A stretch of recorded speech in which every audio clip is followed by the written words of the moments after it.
Are you an American who's planning on traveling to Europe this year? Well, if you are, this is the video that you need to pay attention to. You may have heard in the news in the previous year that the process of Americans going to Europe might look a little bit differently. Well, that's because in 2024 now, Americans will need a visa to go to Europe. Now don't freak out. The reason I'm making this video is because I completely forgot about this and I need to go to Europe in about a month. So we're gonna do this entire process together, look at exactly why this is happening, what we need to do, and how simple is the process. So my name's Christian. I've traveled to over a quarter of the countries on the planet, and I've been going to Europe visa-free for the last 5 years. And that's normally the process for US citizens going to Europe. Now, this specific change in rule is only going to be to Schengen visa countries. And if you don't know what Schengen visa countries, let's look at them. So this right here is a map of Europe, and Schengen used to be this zone within Europe that the US citizens could go to without a visa. You could stay 90 days within 180 days. Every country you see here that is in blue is a Schengen visa country, which is the countries that are going to be affected by this new rule. Everything in gray and in red do not apply. But I will say, I really recommend you go to those gray and red countries. It's the Balkans and Eastern Europe, which is actually my favorite part of Europe. So this whole visa process, it's called an ETIAS. This is the new system that is coming to Europe for Americans. So the first thing that you're gonna wanna do is how to apply for an ETIAS. And then you're gonna come to this link here. This is the official website. Do not go to any foreign websites or non-official websites whenever booking a visa.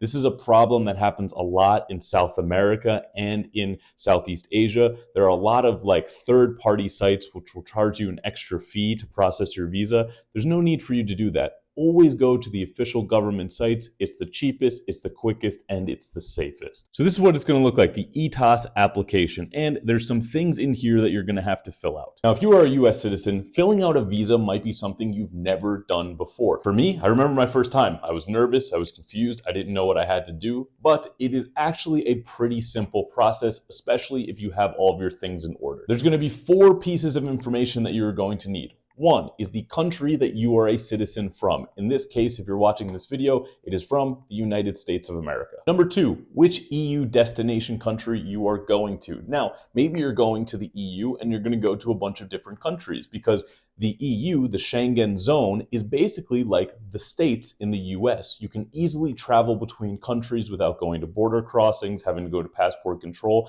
It's as easy as going from New York to New Jersey. So you're going to put whatever country you're going to arrive into. Let's just say it's France or Spain or Portugal. Put that country of where you're going. Number 3 is going to be the purpose of your trip. Is it tourism? Is it to visit family or friends? Is it to work? Is it to study? This you need to be 100% honest with. And you're going to choose the duration of your visit. Is it going to be up to 90 days, 3 months, 6 months, 1 year? And one thing you need to know about this ETIAS is that this visa, you're not going to have to apply for every single time you go to Europe. It is good for 3 consecutive years going back to the Schengen zones. Now you may be asking yourself, why is this happening? Why is this a new system?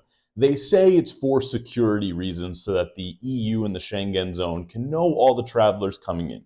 In my opinion, it's for money. It's to charge. I mean, the US charges everyone to come to the United States. We even charge people to come just for transit. You can't transit you can't fly from Spain to the US to then Argentina without getting a C1 visa for the US. We're one of the only countries that does this. But how much does it cost? Look, this is probably the best news of everything regarding this subject. Well, second best news, it's really cheap. You're going to be paying $8 for this visa. Trust me, I've been around the world. I've paid some expensive visas and some not expensive visas. For example, going to Tanzania, that's a $100 visa just for a one-time visit. This is 3 consecutive years, unlimited visit for $8. Now, one thing you're probably really wondering is how fast it's going to take. Well, on the ETIAS website, it says that most applicants will receive their approval within minutes. So it's going to be very quick, which is not a normal process for visas. Now, before I tell you the most important information regarding this new ETIAS system, the visa for Europe for United States citizens is this. The United States passport has dropped dramatically in power in the last year. Last year, we could go to 181 countries visa-free. I believe we were the 7th strongest passport, but this year it is different. This year, the United States passport is the 39th most powerful passport in the world. So we've dropped from 7 to 39. And this year, we can only go to 151 countries visa-free. Now, of course, that's a lot of countries, but you may be a frequent traveler who's gone to a country before where it was visa-free that now it is not. So I very much suggest this year and the years going forward that you stay up to date and make sure you Google the visa requirements before going to a new country. Now, this is the most important thing you need to know about the ETIAS system. US travelers going to Europe, the 2024 visa has been postponed to 2025. And if you don't believe me, here it is. US passport holders will need a visa to travel to Europe in 2025.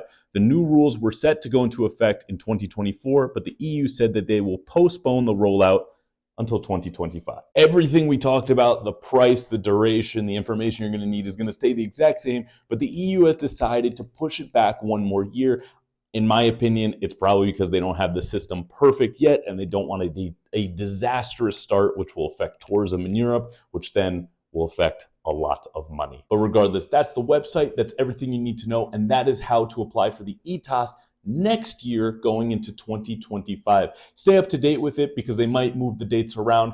At this point, it doesn't say the exact date that it's going to start. It just says 2025. So maybe that's January 1st. Maybe that's the start of summer in Europe. We don't know yet. Hopefully this was helpful to you guys. Hopefully I relieved a little bit of stress that may have been at the beginning of this video. Thank you to all the Patreon, Facebook, and Instagram subscribers for making this travel around the world possible. I'll see you next time.